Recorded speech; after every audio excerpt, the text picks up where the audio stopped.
Imagine two candidates interviewing for a job. Their resumes are identical.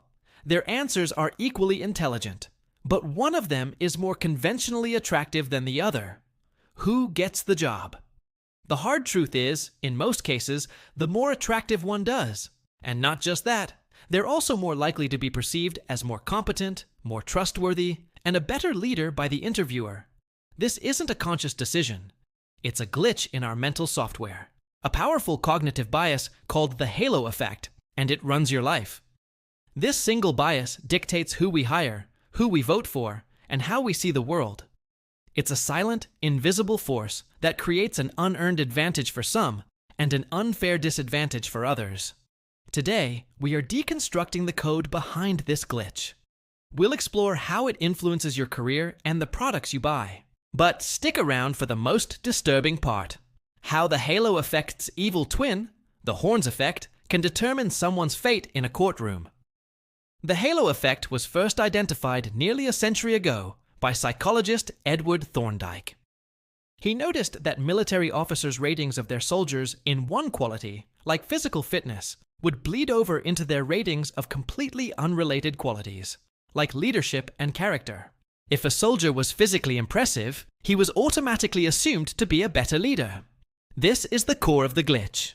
Our overall impression of a person, often based on a single, easily observable trait, influences our evaluation of their other specific traits. The most powerful trigger for the halo effect is physical attractiveness. Our brains carry a deeply ingrained, unconscious heuristic that says, "What is beautiful is good." We see an attractive person, and our lazy brain takes a shortcut. Instead of doing the hard work of evaluating their intelligence, kindness, and competence independently, it just assumes they are intelligent, kind, and competent because they look good.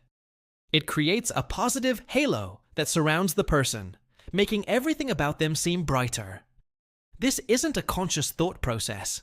It's an automatic, instantaneous judgment that happens in the first few seconds of meeting someone. And its consequences are massive. You might think this is a minor, harmless bias. But when this glitch gets applied to the real world, it starts to shape our entire society in profound and often unfair ways. Let's start with your career. In a professional setting, the halo effect is like a constant, invisible wind at some people's backs. Studies have consistently shown that attractive individuals are more likely to be hired, receive higher performance ratings, and get promoted faster, even when their objective performance is identical to their less attractive peers. They also earn more money, an effect sometimes called the beauty premium. Why? Because their perceived competence is inflated by their appearance. Their ideas might be listened to more carefully in meetings. Their mistakes might be forgiven more easily. The positive halo makes their successes seem more brilliant, and their failures less significant. This effect extends beyond just people. It's a cornerstone of modern marketing. Brands pay millions for celebrity endorsements for one reason: the halo effect. Our positive feelings about a beloved actor or athlete create a halo that shines on the product they're promoting.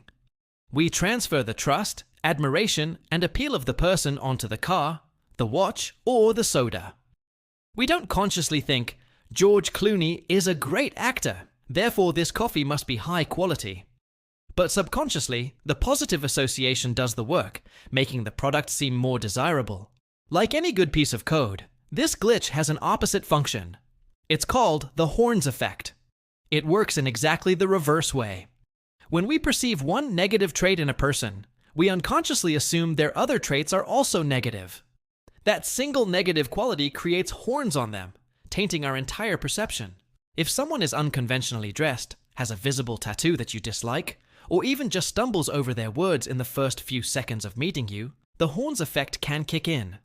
You might unconsciously label them as less intelligent, less trustworthy, or less competent, regardless of their actual abilities. This is why a single typo on a resume can get it thrown in the trash. The recruiter sees one small mistake, and the horns effect makes them assume the entire candidate is careless and unprofessional. It's an unfair mental shortcut that can close doors on people before they even have a chance to prove themselves. The horns effect is often a key ingredient in prejudice and stereotyping, where a single, often superficial group identifier is used to paint a broad, negative picture of an individual. This bias is already unfair in our social and professional lives. But when the halo and horns effects enter the one place that is supposed to be objective and blind, the justice system, the consequences become terrifying. This is where the true danger of this brain glitch becomes undeniable. Numerous studies have shown that the halo effect can drastically influence legal outcomes. In simulated jury trials, attractive defendants are consistently found guilty less often than unattractive defendants accused of the same crime. And when they are found guilty, they often receive significantly lighter sentences. The halo of attractiveness can subconsciously lead a jury to believe the person is less likely to have committed the crime, or that they are more deserving of a second chance. Conversely, the horns effect can be devastating for a defendant who looks unconventional or fits a negative stereotype. Their appearance can create an immediate assumption of guilt that is incredibly difficult to overcome, regardless of the actual evidence presented in the case. This means that, in some instances, a person's physical appearance could be a bigger factor in determining their freedom than the facts of their case. It is a terrifying demonstration of how a simple cognitive shortcut can override our most cherished principles of justice. The halo and horns effects are not going away. They are a fundamental part of our brain's energy-saving design. You cannot simply decide to turn them off. So what is the defense? The only defense is conscious awareness and deliberate intervention. It's about understanding that your first impression is an unreliable, glitchy first draft, not a final report. When you're making an important judgment about someone, in an interview, in a meeting, or just in life, you have to force your brain to slow down. Actively separate the person from their individual traits. Instead of asking, "Is this a competent person?" Therefore, ask, "What specific evidence do I have of their competence in this one area?" Deliberately challenge your initial impression. If you instantly like someone, force yourself to find one thing you disagree with. If you instantly dislike them, force yourself to find one thing you admire. This isn't about becoming a cold, robotic judge of character. It's about being a fairer one. This glitch runs so deep, we often don't even see it. Now that you know the code, where have you seen the halo or horns effect in action? Was it at work, in the media, or somewhere else? Share your story in the comments below. It helps all of us get better at recognizing this powerful bias.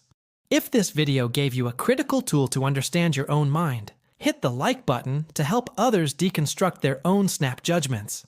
Thank you for taking the time to think beyond the first impression.